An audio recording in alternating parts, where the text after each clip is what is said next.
বিজেপির heavyweight second list ২৬-এর দ্বিতীয় প্রার্থী তালিকা বেরিয়েছে আজ। বিজেপির প্রথম প্রার্থী তালিকায় ১৪৪ জনের নাম ছিল, আর এই দ্বিতীয় তালিকায় ১১১ জনের নাম ঘোষণা করলো বিজেপির তালিকায় একাধিক হেভিওয়েট প্রার্থী রয়েছে।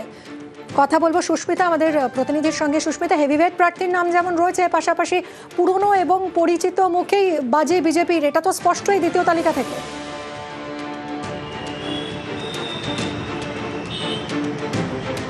দেখো, দ্বিতীয় তালিকা থেকে কথা বলাই যায় যে পুরনো মুখের উপরেই সিংহভাগ ভরসা রাখছে বঙ্গ বিজেপি নেতৃত্ব।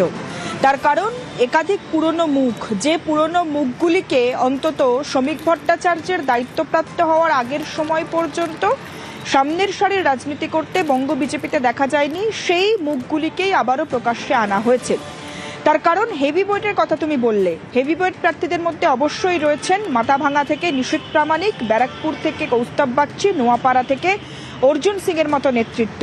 তারপরেও রয়েছেন টালিগঞ্জ থেকে প্রার্থী করা হয়েছে পাপিয়া অধিকারীকে, যাদবপুর থেকে প্রার্থী করা হয়েছে সর্বরী মুখোপাধ্যায়, বিজেপির সেক্রেটারি রাজ্য কমিটির তাকে।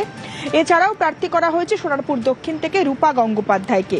এবং যদি উত্তর কলকাতার দিকে দেখা যায়, মানিকতলার মতো যে কেন্দ্র অত্যন্ত টাফ কেন্দ্র এবং লড়াই দেওয়ার মতো কেন্দ্র, সেই কেন্দ্রে শ্রেয়া পাণ্ডে তৃণমূলের প্রার্থী। তার উল্টো দিকে বিজেপির মুখ এবার তাপস রায়।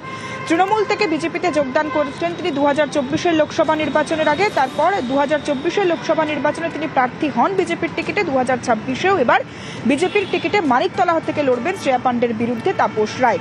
এবং এরপরেও কাশীপুর বেলগাছিয়া থেকে এবারের লড়াইয়ে বিজেপির মুখ রিতেশ তিওয়ারি অত্যন্ত গুরুত্বপূর্ণ নাম বিজেপির ক্ষেত্রে। যে কথা বারবার এই দ্বিতীয় দফার ১১২টি নাম প্রকাশের পর প্রকাশ্যে আসছে, অন্তত বিজেপির ভোটের স্ট্র্যাটেজি হিসেবে পুরনো মুখ এবং পুরনোতে আস্থা, নতুনের উপর নতুন করে দায়িত্বপ্রাপ্ত করার পরিকল্পনা।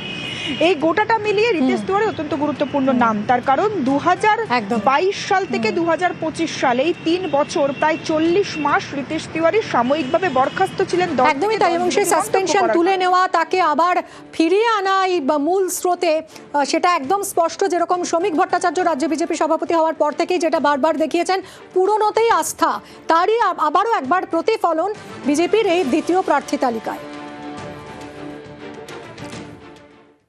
মালবাজারের বিজেপি প্রার্থী শুক্রা মুন্ডা, আর এই শুক্রা মুন্ডার নাম ঘোষণা হতেই শুরু হয়ে গেছে বিক্ষোভ। বিজেপি অফিসে ভাঙচুর, আগুন। মালবাজারে প্রার্থীর নাম ঘোষণা হতেই ক্ষোভ, বিক্ষোভ, আগুন। রনি রয়েছে, রকি আমাদের প্রতিনিধির সঙ্গে কথা বলবো। রকি, দলীয় সিদ্ধান্ত এই প্রার্থীর নাম ঘোষণা করা, তো সে দলীয় সিদ্ধান্তেই আস্থা রাখতে পারছেন না বিজেপি কর্মী সমর্থকরা, কি বলছেন তারা?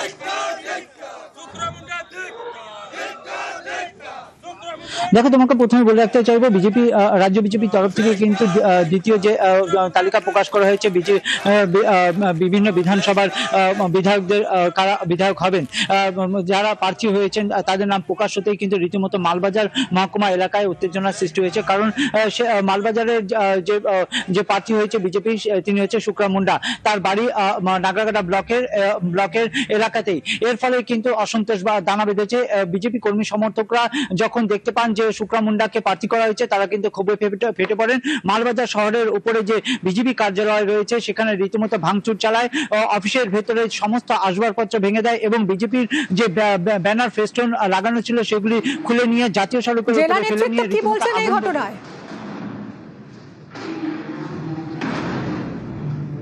দেখে।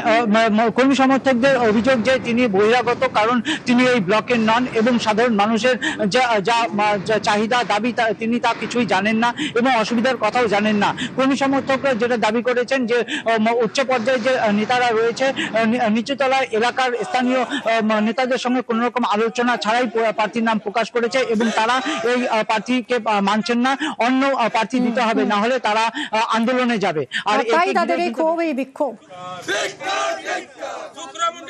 हम लोग का दावी है कि यहाँ जो अभी कैंडिडेट डिक्लेरेटिव हुआ है उसको चेंज किया जाए और हम लोग का माल विधानसभा का अंतर्गत में जो भी कैंडिडेट होगा उसको समर्थन हम लोग करेंगे। हम लोग का माल विधानसभा का कैंडिडेट नहीं होकर दूसरा विधानसभा का कैंडिडेट आएगा, इसीलिए आंदोलन चल रहा है। उसके लेके हम लोग घोर विरोध करता है, राजी नहीं है यहाँ का संगठन।